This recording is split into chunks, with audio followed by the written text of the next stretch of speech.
Oh, ito na mga titos, mga titas. Uunahin ko sa may... Ito yung bahay namin sa likod. Yung, kasi tinayo po ito 1979. Open space pa to. Yan. Open space pa yan. Dito namin ginaganap kung may mga handaan, pero may mga punong kahoy pa rin dyan. Mga sampayan, ganun. Tinuyaan to na 1985 sa sister ko po. Yung tinira nila ng mag-asawa, yung may isang anak lang. Ayan o, ito. O, ayan, wala na mga bahay. Ito rin, wala na mga gamit. Ang linis na. Ayan. 2 bedrooms to. Medyo malaki to. Ayan o.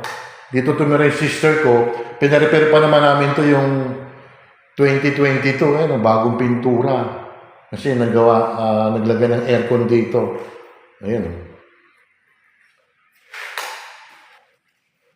And then, ito, may maid's room. Actually, ang kwarto namin doon sa bagong bahay, parang ganito lang kalaki. Yung isang, parang mas malaki pa ata ito eh. Pero yung primary, medyo malaki naman. Maybe mga 1.5 nitong sukat na ito, mga kababayan ko. Ayan. So, ito yung laundry area ng aking sister. Yan, wala na mga gamit. Dito dati may maliit na kitchen dito. And this is the bathroom. Ayan. Nakakalungkot talaga. Ipupunta kayo sa main house namin ha. Papakita ko rin yung buong bahay. Ayan. Ayan, wala na mga gamit. Wala kaming fridge na. Dinala na yung rep namin yung nakaraang linggo eh. Ayun, wala na. Dalawa CR namin at the back and then ito, CR yan. Laki ng CR, no? Ayun. Laki CR. Ayan. Kasi po, si Mrs. naman mag-i-stay dito sa lugar namin. Kasi pwedeng uwian siya. Napakalayo, Los Baños. Tapos, from Quezon City to Los Baños, magbabiyahe siya. Uupa na lang siya siguro. Bahala na si Batman. Yan, ito po yung main house namin. Ayan, medyo malaki siya. May mga, ano ba yun? May paniki pa. Ayan. Lahat yan, hakakutin namin. Kasi, nakatatlong truck kami, mga kababayan ko. Nakatatlong truck kami. Yan, ito yung sala set namin. Living room. Dito dati nagkaroon ng kama rito dati yung sister kong eldest. Kasi hindi pa napapaayos yung likod nga. Yan. Dito nagko-computer na yung anak ko, yung bunso ko. Ayan. Yan, dahil pang gamit. At akyat tayo sa taas. 2 bedrooms to mga kababayan ko. Letter A kami. Actually, 3 pinto ito, A, B, C. Ayan. Siguro yung next video nito, baka yung bagong bahay na namin. Gusto natin ilaw muna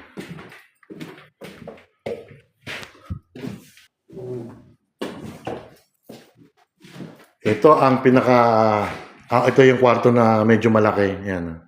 Dito dati natutulog ang nabubuhay pa yung aking mga magulang. Yan. Ito half nito. Ayan, kwarto ko dati yung binata ako. Yan. Tapos dito sila nagtutulog ang aking inay at itay yan. Ito, wala, iiwan to. Nakafix kasi yan eh. And then this one, mga cabinet to. Ayan. Iiwan din yan. Ito mga babayan ko, ang tagal na itong cabinet ito. 70 years na yan. Mas matanda pa kay Cherry at kay Ate Ruby. Ayan Iiwan namin yan. Disirain na lang ng bagong may-ari nito. Parang loft to. Ito, loft to. Kaso, sa dami ng mga gamit, sumikip. Pwede naman lumuwag to. Pwede pa itong, hindi namin nagawa. Sa dami ng gamit nga Ito yung second room. Dito, nakatira to rin. Nakahiga aking mga anak. 3 binata yan. Tsaka si Mrs. Kasyang dyan 4 na kama yan. Wala na. Yan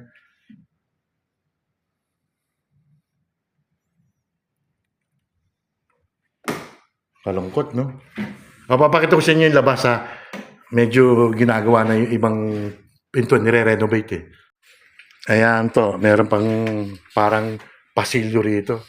Mamimiss ko itong nilalakaran ko kasi 20 steps to. Hindi, hanggang doon po, 30 steps. Hanggang doon sa dulo, doon sa may bahay ng ate ko. 30 steps po yan or more than 30 steps pa yan. Ang daming gamit pa yan.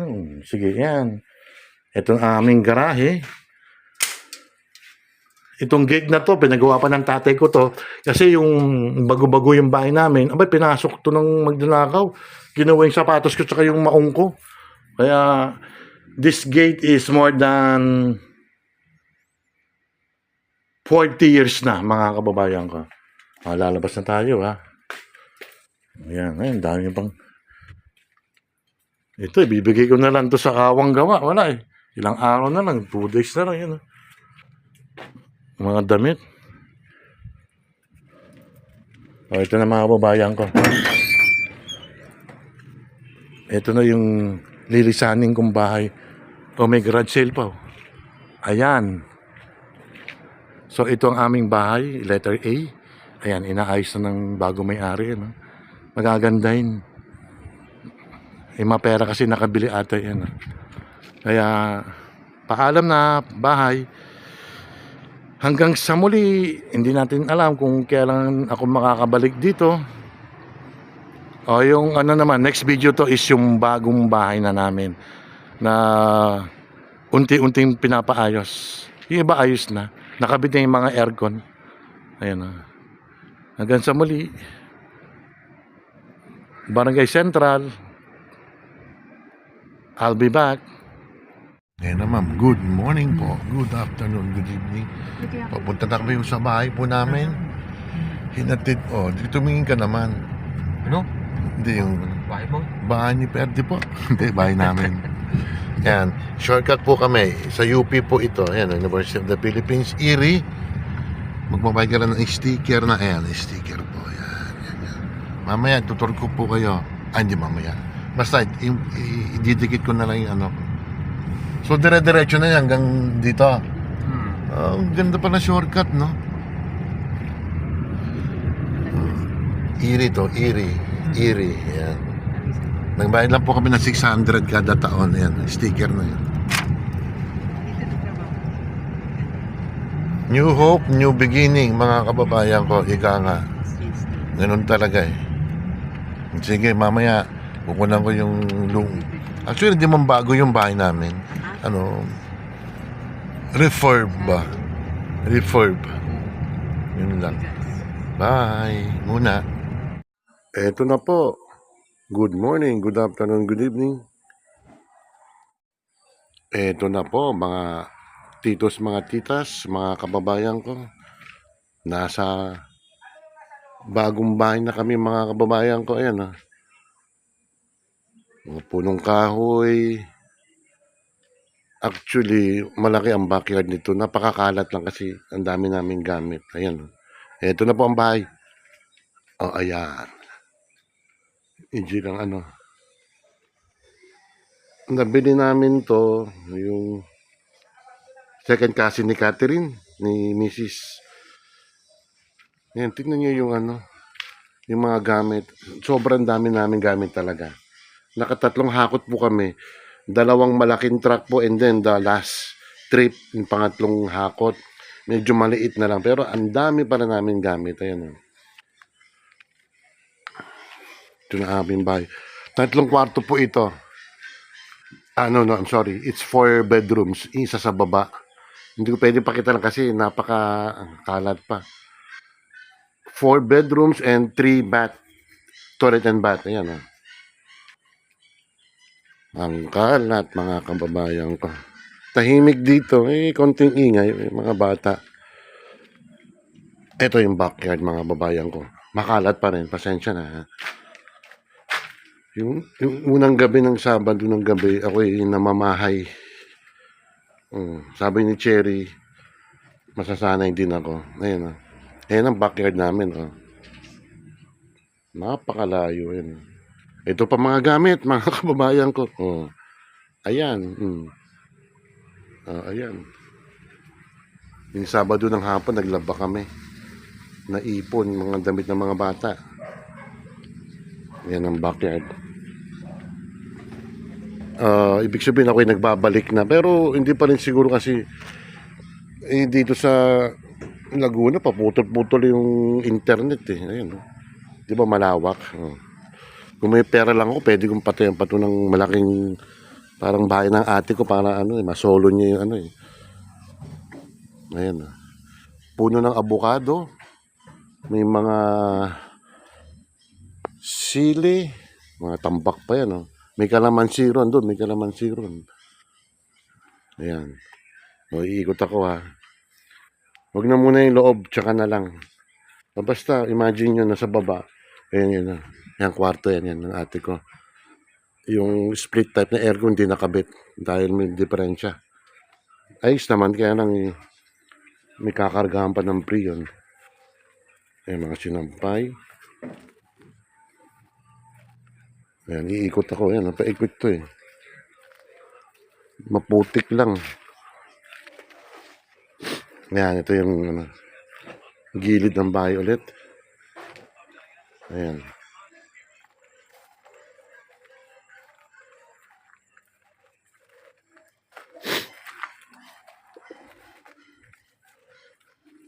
Ayan ang mga kababayan ko. Si Commander nasa Maynila, sa Quezon City kasi doon siya nagtatrabaho eh. Hindi man pwede uwian ka eh. Gusto ko sa isang araw, 400 a day ang pamasahe. Yung pagod ka sa trabaho tapos uuwi ka.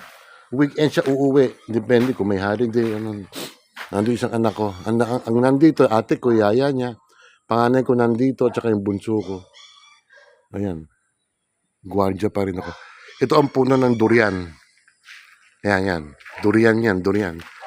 And then, ang sabi, ito.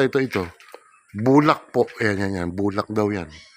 Makalat daw yan. Yun ang sabi, ha. O, yan ang mga babayan ko. Unti-unting ako'y babalik. Dahil sa marami pa kami inaasikaso. Ayan, paki-share na lang, paki-like, paki-subscribe po. Shoutout dyan sa mga kay Bunso. Kilala mo kung sino ka. Si Batang Cherry. Iba pa, sila Shin, sila Miss Evelyn, yan. Sila Tugang. Miss Jane, ako nag-PM ako sa'yo. Last week pa. Sino pa ba? Sila Myra T. Sanchez. Marami. Sila Nina, sila Bib. Si Eldong. Si Rebs, yan. Sorry sa mga nakalimutan ko ha. Marami pang ginagawa eh. Sila Grace yan. Salamat po at maging ingat kayo. Pray for us. Gusto kong bumalik sa Quezon City kaya lang hindi namin bahay yun eh. Wala eh.